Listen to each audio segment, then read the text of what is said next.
Lingacho elogwito selusazi basifika ngasikalelekile singumthombo phala phambili wendaba Ekhaya Jikelele. Uyaqonda ukhumbule kaloku into yokubana ikhaya likhaya ngothando, imfudumalo nenzondelelo. Sinjalo kaloku Ekhaya Jikelele sikuphakela zitshisa zinjalo eziqhubekayo apha ekhaya naphesheya kwamalwandle. Ningalibalanga kaloku isimo sezulu ezemidlalo.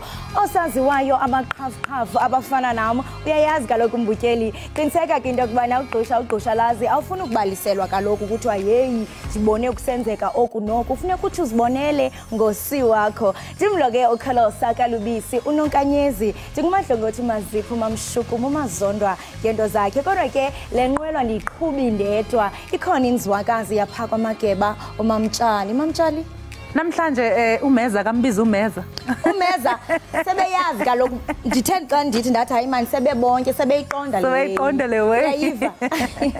Sikubingelele mbukeli sikwamkele Ekhaya Jikelele. Sibonga kakhulu ngosuhlanganyele kanye nathi namhlanje. Ave sijabula ukuhlanganyela kanye nawe mbukeli ke njengenjwayelo sikuphathele indaba zemidlalo, indaba ehamba phambili ezomnotho kanjalo nesimo sezulu. Futhi ke mbukeli siphinde futhi sivakashele nazi ivakashi zethu ehlukahlukene esixoxisana nazo mayelana nezinto ezahlukene. Wena njengoba kwakho ukuthi uhlale phansi nethezeke uyekele thina la ekhaya ukuthi sikunakekele njengoba seliqaleke ihora mbukeli ake sibheke ihamba phambili.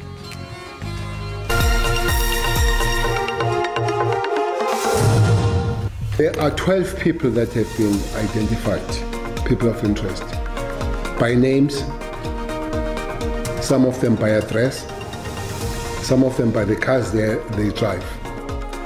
Abalelwa emashumini amabili nomuvo amaloli angqongqiswe ngomlilo kwaZulu-Natal eLimpopo kanye neseMpumalanga. Lokho kudalule ungqongqoshe amaphoyisa ubheka icele nobelandisa ngenyathelo ezithathwe amaphoyisa ukunqanda ukubhebhetheka kwalezi zigameko.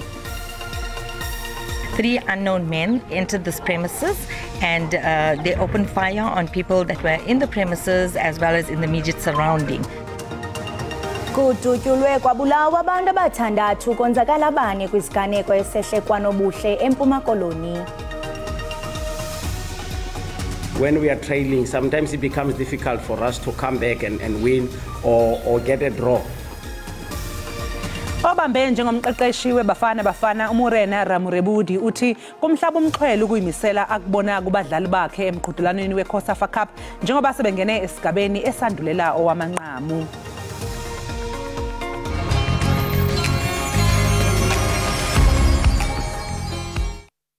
Sanibonani emakhaya, igama lethu abathandwa nibukele Ekhaya Jikelele. Umoya wami uyavuma. Uyavuma na.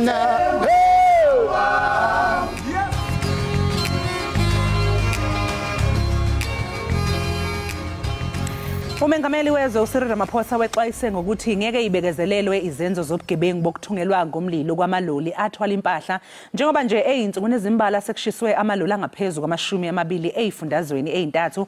Ubekhuluma ke embuthanweni obubanjelwe enkanjini yamasosha eNigel ngesikhathi kuhlonishwa intsha esanda kuphuthula ukuqeqeshelwa amakhono ngokohlelo olwethulwa uhulumeni. Belwezwe ufuna ukuthi baboshwe bonke labo abayizephula mthetho ngokushiswa kwamaloli empahla kwaZulu-Natal naseMpumalanga kanye naseLimpopo. We will not allow South Africa to be lawless. We will not allow South Africa to have people who are running around on the rampage, destroying the economic assets of our country. We will not allow those who intend to sabotage the economy of our country to have their way. Kulombuthano obewethanyelwe umengameli, injabulo ibiqhame bha kulabo asebephothule uqeqesho lwabo. We're going to do a lot because after here, we're supposed to go to colleges and we're going to learn different skills. Take me, for example, I'm going to be a librarian. I'm going to fall under sports and recreation. Others are going to do plumbing, solar maintenance. It's a lot. Other people, luckily, they're going to be employees because we had neither in this skills program. So they were taught how to start their own businesses and to improve themselves. This is a new, vibrant approach from the government to empower the youth. And I think for the National Development Plan Vision 2030 to reduce poverty and inequality, this is an absolutely great initiative. Umengameli Ramaphosa udalule nokuthi uhulumeni uhlose ukwandisa inhlelo zalolu hlobo ukuze sifinyelele entsheni eningi engasebenzi kakhulukazi yasezindaweni zasemakhaya. Umphathiswa wamapolisa uBhekicele uthi sebebhaqe abantu abali-12 okungenzeka ukuba bayabandakanyeka kwiziganeko zokuqoqiswa ngomlilo kwezigadla KwaZulu-Natal, eMpumalanga kunye naseLimpopo. Zingaphezulu kwama-20 izigadla ezitshiswe zangqongqa ukusukela ngempelaveki. Ungqongqoshe wamaphoyisa kanye nezikhulu eziphezulu zalomnyango usengathe isithangamisa bezindaba namhlanje nalapho bekubhungwa ngezigameko zokungqongqiswa kwamaloli. UNdosi uthi umnyango wakhe usukhuphule isibalo samaphoyisa emigwaqeni emikhulu yakuleli. We have increased our highway patrols as the police, especially on those suspected routes. There are 12 people that have been identified, people of interest, by names, some of them by address, some of them by the cars they drive. Lo mnyango uthi uqoqe zobunhloli mayelana nalezigameko okukholakala ukuthi zihleliwe. Intelligence was available but not specific as to where and what. Hence we had deployments already on our highways. We have beefed them up now, and we think we'll keep on beefing them up. Ucele uqhube wathi abukho ubufakazi obuphathekayo bokuthi izigameko zokushiswa kwamaloli zihlobene nezibhelu zangoNtulikazi ka2021 ezazihambisana nokuzitapela ezitolo. There is no evidence before us to suggest that the recent target on trucks are in any way related to link to the July insurrection. I wish to take this opportunity to allay any fears that what transpired in July 2021 will repeat itself. Bangama-67 abasola abakhalelwe ngamasongo kaSigonyela ngenxa yezibhelu zango-2021. ICOPE isisuliwe ohlwini lweinkampani ezisemthethweni eKhomishaneni egunyaza ukuba semthethweni kweinkampani kuleli iCIPC. Lokhu kudalulwe encwadini yabameli bomunye waboholi beqembu uWilly Madisha. ICOPE yabhaliswa njengenkampani ngonyaka u2008, kepha-ke isabhalisiwe njengeqembu lezombusazwe eKhomishaneni eyimele ebhekele ukhetho kuleli. Okhulumela ICOPE kuzwelonke uDennis Bloem uthi babiza umhlangano ophuthumayo wesigungu esiphezulu seqembu ukuzobhunga ngalolu daba. Ukhala ke ngokuthi lokhu kungase kuphazamise inhlelo zeqembu zokhetho likazwelonke lwangonyaka ozayo. I must say that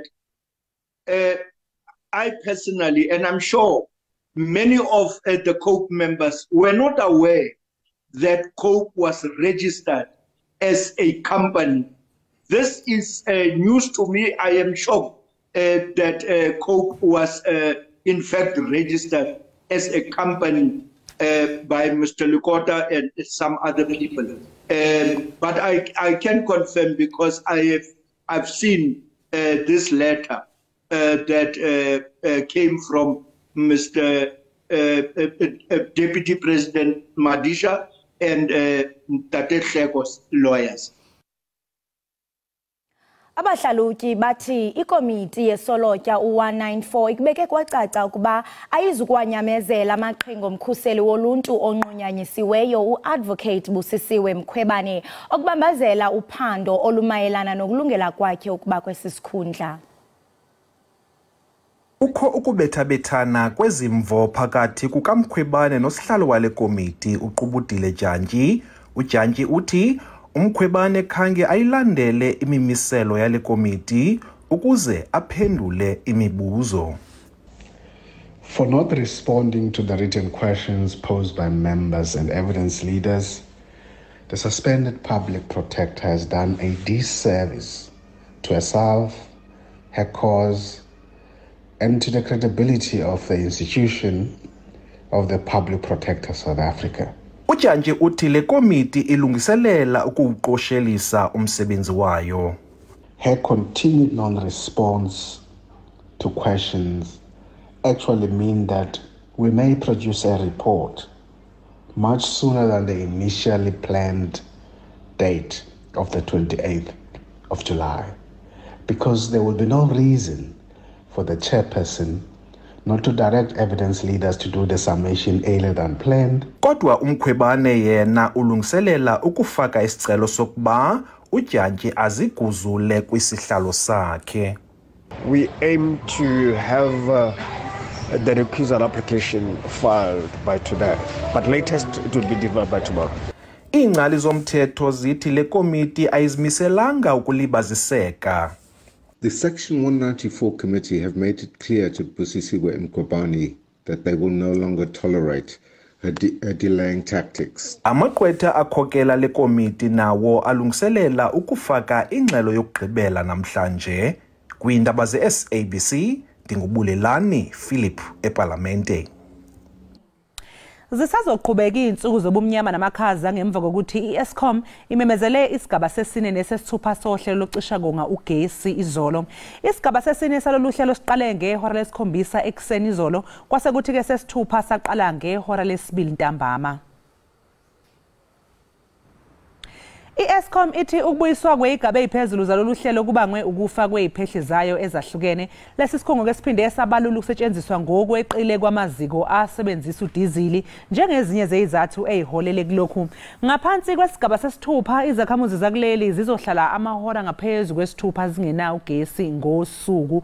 Lokho nje ke kwenzeka amakhaza abuza ukuthi ngubongaki kuzwelonke ngemva phela kokuba likhithikile ngomsombuluko. Ibhanki edibanisa amazwe ehlabathi phansi kwe-BRICS eyasungulwa ngonyaka ka-2015 ibhengeze ukuba izaxhasa inkqubo zokuzisa umbane eMzantsi Afrika. We are surpassing our expectation in relation to the performance of the units, and we are more than confident that we should be able to survive the winter, will not experience the worst case scenario as we had projected, and will continue to see the improvements, and I'm very confident that load shedding will be behind us very soon. Lamazwi ashiwo ungqongqoshe wezogesi uDokotela Khosiyento Ramokgopa. Einsukwini ezimbalwa ezedlule nje kepha ukuthunyelwa kogesi kuyaqhubeka nokuba ingqinamba enkulu. If you don't address the transmission side of generation, we are likely going to end up in even a much worse case scenario than is the case now. Umengameli uRamaphosa uthi lenkinga kumele ixazululwe ngokusheshsha. On the transmission issue, and as I said, we need to come up with a number of innovative ways. It's a big ticket item to improve the transmission of the grid, or to improve, yes, the grid that is transmission. So we are going to have to come up with innovative ideas, and some of them would be partnering with the private sector. Ibhange le-BRICS lithi likulungele ukusiza iNingizimu Afrika. Kulindeleke ukuthi liphinde lenze esinye isimemezelo futhi engqongqotheleni ye-BRICS ezobanjwa eGoli. Leli bhange lizophinde ligubhe iminyaka eyisishiyagalombili lasungulwa.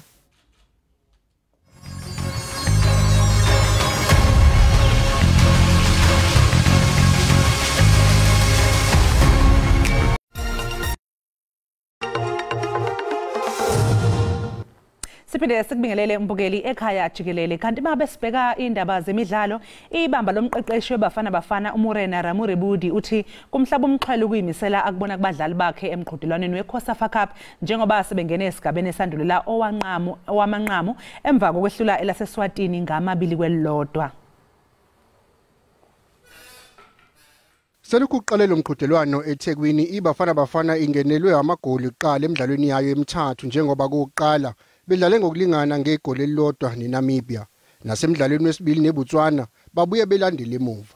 Emidlalweni wayizolo nelaseSwatini obekudingekana kanjani bawunqobe babuye kunzima bagcina bewunqoba ngama-2-1 nokwenze ukuthi bafana iqede iqhwakele phezulu kulog kaGroup A. If you look back, South Africans in most matches, when we are trailing, sometimes it becomes difficult for us to come back and win or get a draw. But it simply says that mentally these boys are very strong because they have the will and they believe that they will win. uTsegofaso Mabasa ongene eqhamuka ebhenchini uyena otakule iBafana Bafana kulomdlalo ngamagoli akhe amabili. That's football. We need to understand that one match does not make a player, like does not make you a bad player just in one match. And sometimes you need coaches who will believe in you as a player when you are down and give you confidence. Umqeqeshi asekubhekile njengamanje umdlalo wanduleli wamanqamu lapho bezobhekana khona neZambia. Yombili imidlalo yanduleli wamanqamu izodlala ngolesihlanu kanti oqala uzoba phakathi kweMalawi neLesotho. Abadlali bebanyana banyana bakholelwa ekutheni ukudlala owobungani neCosta Rica ngomgqibelo kuzobasiza kakhulu ekulungiseleleni umqhudelwano wendebe yomhlaba ozoqala mhla zingamashumi 20 insuku kwephezulu uphothulwe mhla zingamashumi 20 kuNcwaba. Ibanyana banyani yangokusijwayela isimo saseNew Zealand okusazoba ikhaya lamasonto amanazayo njengoba usuzoqala nje umqhudelwano wendebe yomhlaba. The first day, it was extremely somber. Most of us were sleepy. We really didn't want to come to eat, and do stuff that we were supposed to do. But, for example, yesterday, there were a lot of laughs. The mood was just kind of getting better. Kumqoka kakhulu ukuthi abadlali bethole ithuba lokujwayelana nesimo sendawo ngaphambi komdlalo wabo wokuvula emqhudelwaneni wendebe yomhlaba okungumdlalo abazodlala neSweden mhla zingamashumi 23 insuku kwephezulu. We are at day 2 where we went to training and just had a feel of just kicking the ball. The day before today, it was raining. So today it was a bit nice, not raining, the weather was just nice and cool. So I guess we're going to adjust on the third day. Most probably that's where, the vibe, the happiness and everything else will come. Abadlali bebanyana banyana bazobe bedlala ndawonye kwesine kulonyaka njengoba bezozwana amandla neCosta Rica ngomgqibelo emidlalweni wobungani. It's a little bit of both in terms of, us playing together more, playing football wise, not just running or doing soccer drills, but us playing more, remembering that, this one likes this one does not like that. So we need to see that more often in order for us to gel. Umdlalo womngane neCosta Rica uzosiza kakhulu ebagadlini ekuvuseleleni ubudlelwane babo njengoba omunye wabo uThembi Kgadlana ubengekho isikhathi eside kulandela ukulimala kwakhe. Izakhamuzi zaseSekunda eMpumalanga zizithuthukisa ngebhola likanobhutshuzwayo. Idrobha elincaneli lihlangabezana neentshijilo ezifana nokuthondela kwamathuba ezifundo, izinsiza zemidlalo esihlayelako kunye nokuhlela kwezinye insiza ukulekelela abantu abatsha. Kodwa lezinye izakhamuzi zembalenhle ziyabhala ukwamukela ubunjalo bendawo leya. Babona amandla amumethwe ngezemidlalo nefundo ngikho bathoba amanye amajima ukuthuthukisa umphakathi wangikhabo. Bathoma ihlelo labantwana lokuthi bazibandakanye kwezemidlalo ngokusebenzisa ifundo lapho inkampani zendawo ziphakamisa abantu abatsha khona. Talent must be coupled with educational background, so that is why we look into those young individuals who are doing good at school and sponsor them into motivating them as to why it is important for them to do well at school. Ukudlala ibhola kuphela without education it doesn't make sense. Kodwa amakhampani makangenelele ngoba kusasa is not ukuthi bangapick up abamba professional. Kuseno bangaba abo engineer kube nabo dokotela kube nani while bafunda. Amakhampani kufuneka angenelele kakhulu for ukubachaza. Ukurarulula intshijilo ezihlukahlukene kwendaweni ezihlakako, iinkampani ezimbalwa ziyaraga nokutshala imali emahlelweni wezemidlalo ukusiza abantu abatsha bona barage ngokuzibandakanya kwezemidlalo. Kunye nokwakhela ilutsha elinentshijilo indawo eziphephileko. Indawo zemidlalo zomphakathi zibuya godu zibe zindawo la umphakathi ungahlanganela khona. Bolo e ntsha bana diterateng e ba ntsha ntho tse ngata. Bana ba qetella ba hola ka tsela e right ka lebaka la hore ha ba kene ntho tse ngata. Mara once ngwana a dutse ka tlung o tla nna ba palaetseng ha tswela ka ntle motho etswa ke bagotsi o ikela kae sa nwa majwala sa tsuba disigarete bo matekwane nthonyana tse jwalo. Ingasikade nje amabhizinisi azokufuna ukuhlanganisa insiza banikele ngimfundaze abe asungula amahlelo wangemva kokuphuma kwesikolo ukusiza abafundi ngimphumela abo. Ngensizizi ilwazi kunye namandla abanawo bathemba ukuthi bazokuba lisize elihle bachukulula impilo yelutsha ngaphezulu kwamabhizinisi abawenzako. Umdyarho womgama omde iSoweto Marathon izokwenza kweyenkanga kulonyaka. I-African Bank izongenelela njengomxhaso yinhloko incedisana ne-City of Johannesburg kunye ne-Rand Water. Okukuza emva kwamahe okupheliswa kwalomsitho ngenxa yemiba yezezimali. Nembuzo ngokuthi ngabe lo mjaho uzosingathwa noma cha kulonyaka, kepha ngemuva kokumenyezelwa komxhaso omusha kumenyezelwe ukuthi lo mjaho uzoba mhla zinhlanu insuku kuLwezi. This event's got the history, and then we are not going to allow the situation whereby we will cancel this event. And don't forget, most of the business people in Soweto, they are benefiting out of this race. And then the tourists, they like Soweto. And then some of the tourists, they come to Soweto and run Soweto Marathon. In return, they will stay in Soweto so that they can plow back and give money to Soweto business and support and buy in Soweto. Indaba ezimnandi kubasubathi ukuthi ehlisiwe imali yongenela lo mjaho kulonyaka uma kuqhathaniswa neyanyakenye. What we saw fit was to say there was an outcry and athletes were crying and saying our entry fee was too high. We then said and weighed options. What is important here? Is it to increase the prize money and keep the entry fee the same? We said no. Let's keep the prize money the same, which is a decent amount. Lo mjaho uzoqala enkundleni yeFNB uphinde uphelele khona kanti ukubhalisela ukungenela kuzovulwa phakathi kwamabili kuwebsite at sowetomarathon.com.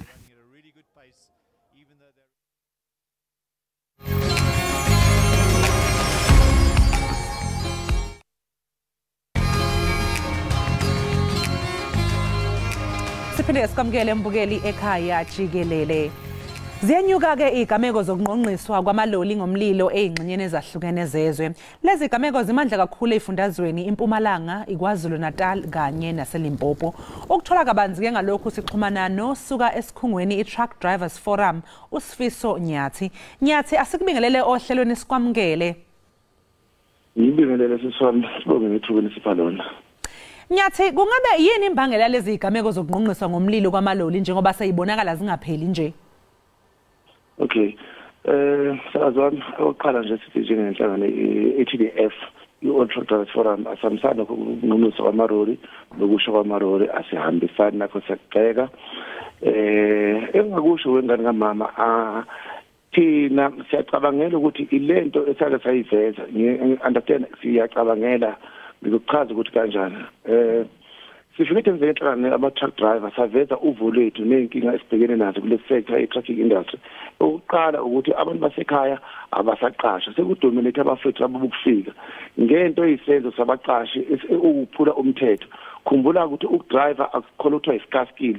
Ukudriver kunomali, ukudriver ngokomthetho kalebe even immigration le kuchaza ukuthi ke ukuthi umthetho iskill esikhona ekhaya esinormal abantu basekhaya ilokho sakuraise sakuveza kuma department uLabor Home Affairs including no transport hamba sakuveza izingeni lika government okuthatha kubonakala akunashintsho even kubona inhlangano zabaqashi iThasa le holo mamumeri including ne RFA le holo ubaba uGavin sa address lama problem lama issue sekuyiminyaka esithupha si-address lenkinga akunashintsho. Ucabanga ukuthi umsakazi wami wena ngala sihola abantu sibathembise sitshela ugovernment engashintshi nalabo abangababizi bokubo ama-truck owners angashintshi aqashe abantu bokufika. Ucanto lo muntu lapha ekhaya ulambile yena mhlawumbe uma ucabanga wena mhlawumbe kukhona ngathi ke kusisikelele eSouth Africa asisho ukuthi bona kodwa ubuka nje mfethu emva indlala mfethu ibangulaka when you talk about ungaqasheki nokungasebenzi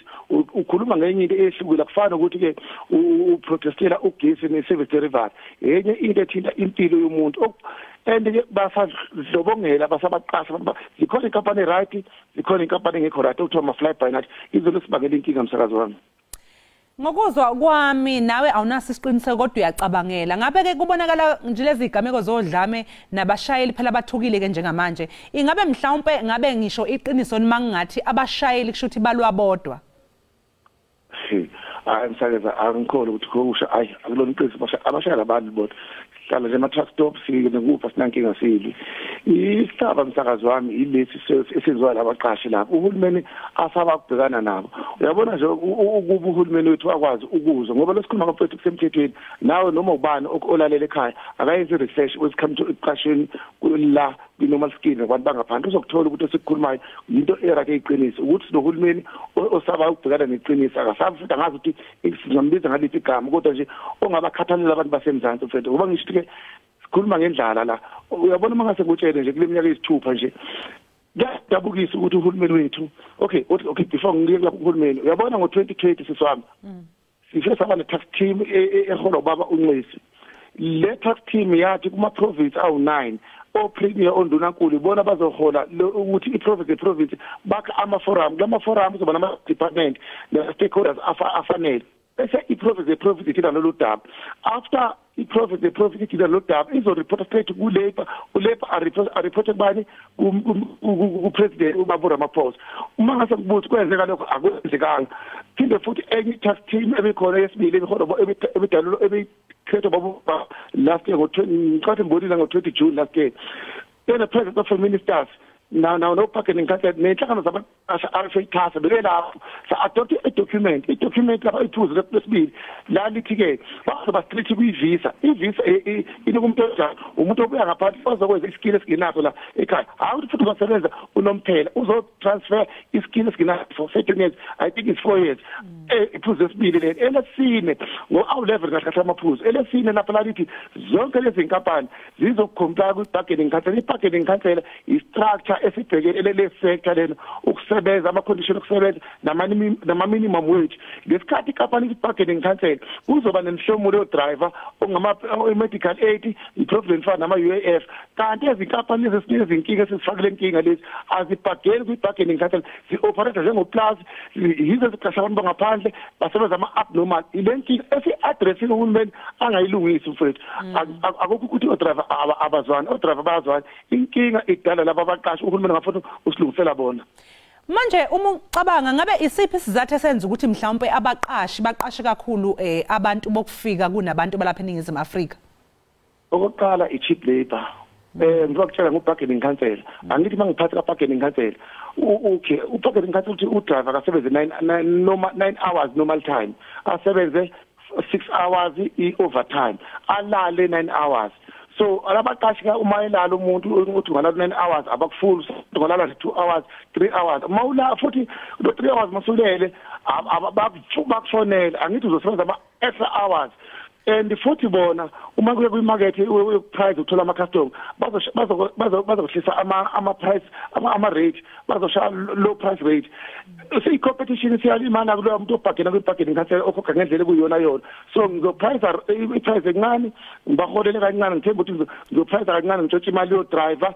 ngingacomplayi leso zathu cheap labor ngizo-operate ngendlela engithanda kumazi i-profit kahle kahle emsakazi wami yileyo nje imbangela nothing wrong ukuthi uqashe umuntu wasemzansi zikhona inkampani e-right eqasha abantu basekhaya operate nje full time ngokwe-compliance.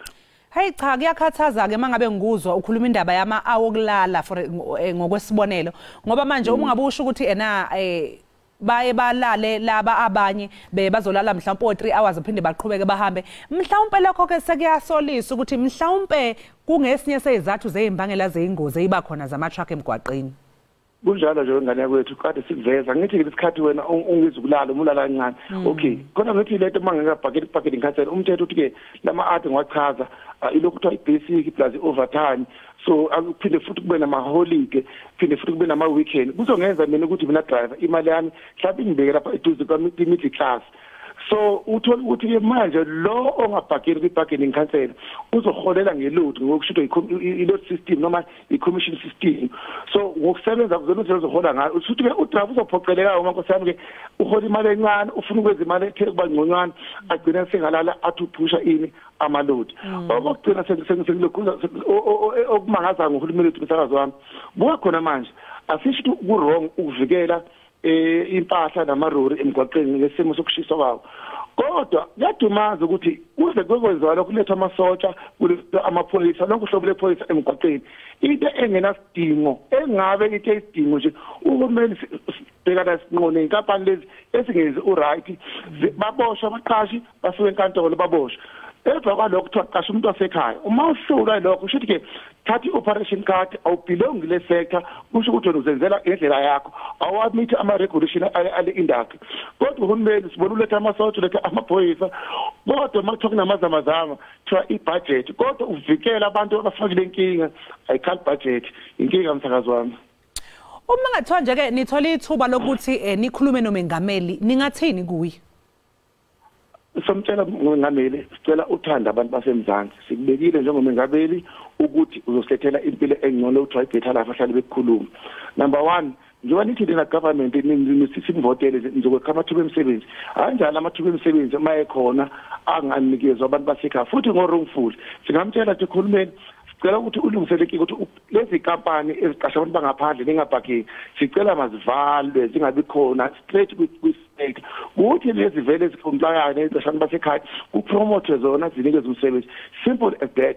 Yilokho sikamtshela nje khona umengameli ukuthi sicela nje athanda abantu basemzansi njengokuthi leli phela umsakazi uzalwe la asale linyizwe uma uxoshwa ekhaya kuthiwa shonaphi wena msakazi wami yilokho ukuthi akabe nonembeza angasaba lama fly by night laba bastinga inkinga athanda abantu basemzansi simethembe njengomengameli yilokho sikamtshela khona. Sifisa uma ngathiwa uthola futhi nethuba ke lokuthi ukhulume nabantu odriver abangaphansi noma laba enibaxhasayo kwiforum yakho ungathini kubo umlayezo ngawusakubo? Engakusho yebo khona siyakhathazeka ukuthi sisithupha iminyaka futhi nangale kwethanela siboni ukukhanya siyambona futhi nabaqasha abashintshi ngoba abaqasha namanje basabaqasha abantu bangaphandle nakusasa ukudala ini unganani kubona abashayeli kodwa ke akukhona isisombululo ukuthi makuukuthi bona abenza lesi senzo sokuthi ke kushiswa ama truck noma kube nodlame akuyona indlela leyo ake sicinge ngendlela esicinga ngayo ukuthi sikhulume nohulumeni noma singafike la singasazi ukuthi sokhuluma liphi ilanguage kuphela nje asingadikibali asingabuyeli emumva masiqhubeke sibumbane siqhubeke sizokala isinhlungu esibhekene nayo ababe nje nethemba ngelinye ilanga uNkulunkulu mhlawumbe uyeliveza isulu ukuthilohulumeni noma eqinele izindleko kuba ukuthi unedwala la endlebeni zakhe mhlawumbe ngelinye ilanga zosuka lamadwala asendlebeni zakhe. Sibonge kakhulu ke Sifiso ngesikhathi sakho namhlanje sifise sithembe futhi ukuthi engazuthi kungakhanya sitholakala isombululo kunenkinga enibhekene nayo. Siyabona manthanga nesithandaziso ngoba hey sikhathi sothini siyabonga sisi. Siyabonga umbukeli lo bekusifiso Nyathi we Truck Drivers Forum besoxisana naye ke mayelana nodaba lokungqongqiswa ngomlilo kwama truck esikubona nje sekuthe chithisaka efundazweni ezintathu okuyiLimpopo eMpumalanga kanjalo ke neKwaZulu Natal okwamanje ke nje sithi iqunga seyitolo sizobuya emva kwekhefu.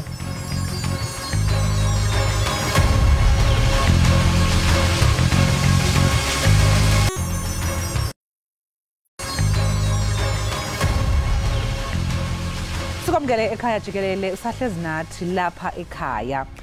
Mbukeli kunokudideka okukhona ngomgadli weKaizer Chiefs uKhama Billiard njengoba kunembiko ethi akazi ukuthi ukuziphi inkalo. Abanye abantu ke abasemkhakheni wezemidlalo bathi uBilliard akasafuneli lutho kumhlanganisa namakhosi kanti sekusabalele nembiko ethi useze wasusa ngisho nezinkundla zokuxhumana zeKaizer Chiefs. Uphi ngempela uBilliard kanti futhi kwenzekani ngempela ngalomdlali? Nange uma sebeqina oyintatheli yesokha laduma uzosinika impendulo. Masabe asikubingelele sikamukelo ohlelweni. Ngiyabuyisela mthuswami. Hey akuqala usichazele noma uchazele nombukele ekhaya iphele nini inkontileka kaBilliard kumakhosi? Inkontileka kaKhama Billiard eKaizer Chiefs iphele ngomhla ka-30 kaJune mthuswami just like nalabaningi ebebeza uphelelwa ze-contract kulonyaka usually contracts zonke zike ngomhla ka-30 kuJune so as from i-1st kaJuly ebenenguye umdlali weKaizer Chiefs but iChiefs ivakalisile ukuba ingathanda ukuba baphinde babe nesivumelwano esitsha so that bangathatha inyaka more than 5 years because uBilliard ufike eKaizer Chiefs ngo 2018 so ebesena 5 years ekhona ngomdlalo wabo. Manje bake baba nazo iningxoxo ke abayibamba nalomdlalo ngokudabuka eZimbabwe njengoba usho na ukuthi babetshengisile ukuthi bafisa ukuthi baqhubeze isivumelwano. Well, not directly with him, kodwa ke uyayazi lonto apho akhoyo ba iChiefs ilifuna ukuba nazo inkulumo ne-agent yakhe ummeli wakhe ophethe ezinge business yakhe. But ke ngoku uGilad ufikile eKaizer Chiefs xa kubona the great nezinye players into eyenza ithemba yanika umdla ithemba kwiChiefs ukuba mhlawumbi sizawuqalisa ke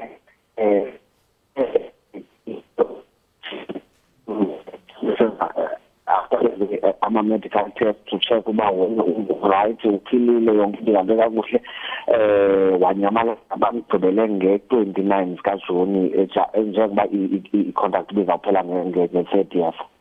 Manje ingabe yini ngempela elethe ukungezwani phakathi kwalezi izinhlaka zombili iChiefs kanye noBilliard noma ke mhlawumbe ukuthi yini engaba inkinga kaBilliard esiyenza ukuthi yena nyamalala engasashongo nokuthi kuphi engacacisi? From my side ngizophetha nje ngento engicabanga because ke akashongo ukuthi yini angayithandanga and neChiefs ngokhuluma kwa kwi-media ayikhombisa ukuthi kube kukhona ukungazwani bagcine ngathi kuzawuhlalwa phansi kube nezingxoxo. Mina ngicabanga ukuthi mhlawumbe ubheke isimo ebebhekene naso because ngumdlali lona ebe under pressure kakhulu because wayejoyine i-team iKaizer Chiefs eSwak Sundowns achieve so much winning trophies ezininzi including i-Champions League. So i-pressure I think ibe too much kuye kakhulu because every time asefieldini asenkundleni yokudlala kubhekwe lukhulu kuye ukuthi ascore ama-goals acreate ama-goals into leyo sometimes ibingenzeka etimini nanjengoba iteam ingakhange iwine trophy nakule season. And then ke enye into yesibili endicabangayo mhlawumbe i-injury ezemhluphileyo kule season i-23 zibe nalo idalelo kulento abekade mhlawumbe ufuna utshintsha mhlawumbe environment. Masabeke nina mhlawumbe njengabantu kabazi ibhola ingabe manicabanga ukhama Billiard ukuphi ngabe usalapha neNingizimu Afrika? To be honest uba usolapha eSouth Africa ingaba nje mhlawumbe ulungisa into zakhe but if engqondweni yakhe ufuna ukushintsha iteam andibona ukuthi angaphinda adlala eSouth Africa ukhama Billiard. I think uzawuthatha i-route ithathwe ngabanye abadlali abasekule age yakhe because he's 32 now and mhlawumbe imove yakhe ngokazawuyenza if udecide uyahamba ushintshe angaphuma eSouth Africa koma Middle East and all those countries just to secure the bag and the future yakhe.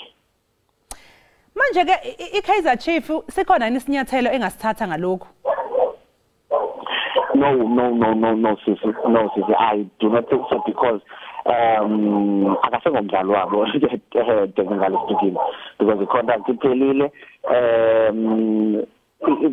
That is why bendine problem nabantu abaningi abebekhuluma bathi he is absent without leave. No, that is not the case.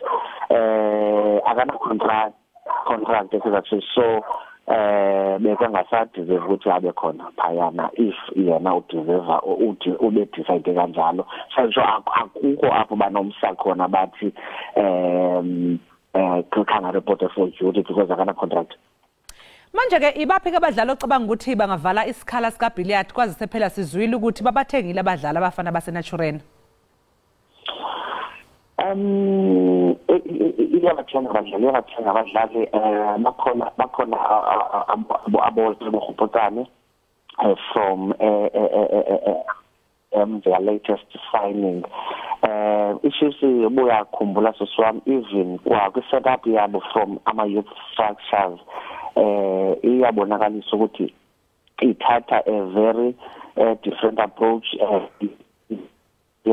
from within the set up ye club, so kunabafana phayana abakapable kakhulu aboshabalala duduzi nabanye, so and ngiyacabanga ukuthi ayikaqedi nokusayina abadlali isabheka ukuthi abaphi abanye aba-available, so I don't think indaba kaKhama iza kuba ne-effect kakhulu, although iShift ibihalela ukuthi imgcine mhlawumbe noba kungenye one-year contract. Asaqhathiwe kamaqembu azodlala kule season ezoqala, ungathi wena iChiefs seyilungele yini le season? Ngicabanga ukuthi after i-changes iChiefs ezenzile nakwi-technical team ya-appointa ucoach Umulefi Ntseki, who is a well-traveled coach, former Bafana coach, and someone good kakhulu ukudila nama youngsters. Cabanga ukuthi iChiefs mhlawumbe singabona changes in terms of results mhlawumbe into abazenida ukuthi babe ne-start esihle after i-start sabo bakwazi ukuba ne-start esihle. Ngicabanga ukuthi sawubona a very improved season compared to the previous one. Kungaba namuphi kumthelela wemasebe lokho eqenjini laseZimbabwe kwazisa phela uBilliard ungomunye wabadlali abaqavile kuleli qembu lesizwe? Yes, uqinisile saswami, he is Zimbabwean international, but ngicabanga ukuthi at his age and after so much he has done for the team, kusene pressure engako ukuthi babheke kakhulu kuye, una 32 njengoba ngishilo, and he players zisondele ekubeni zifuna unikeza labanye badlali abasebancane once zifike kwezo age oboma 33 34, so I don't think okwamanje ungumdlali noko abazaba ne-pressure ngaye, as long as abane club azayidlalela bambone whenever is available, I'm sure baza kumbiza abe nokunceda iqembu laseZimbabwe. Sibonge kakhulu ke Masebe ngesikhathi sakho. Lowo ke mbukeli bekuMasebe Qina oyintatheli ezemidlalo kusoka laduma. Besixoxa naye ke ngomdlali onyamalele uKhama Billiard. Njengamanje ke mbukela sithi qunga sayitolo sizobe emva komzuzwana.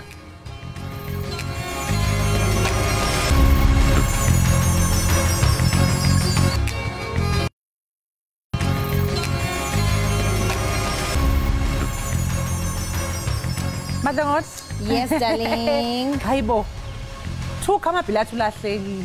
Hayi njani? Kodwa hayi uyabona uma sengikhuluma noMasebe uyasho uMasebe uthi i-contract vele ibisiphelile, babe sign contract ka 5 years, so ibisiphelile. Kuukuthi nje ke hayi umfo kaBilliard akabe ngisasho phela emakhosini silalelani sengiyashenqa.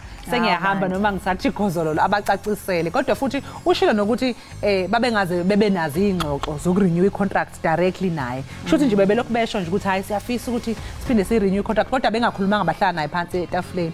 So I guess ungayibuka ngendlela ezimbili. It's not like ubalekile. Naye mhlambe khona apha bone khona, maybe knowing your worth singatsho. Yeah, mhlambe ayizobonakala amakhamba isikhathi phela ugcina evelileni ukuthi ugcine eyephi. Mbukeli ake sithi nje ke qunga sayitolo sizobuya mangabe sibuya sobe sesikuphathele indaba ehamba phambili sesingena ehoreni lesibili.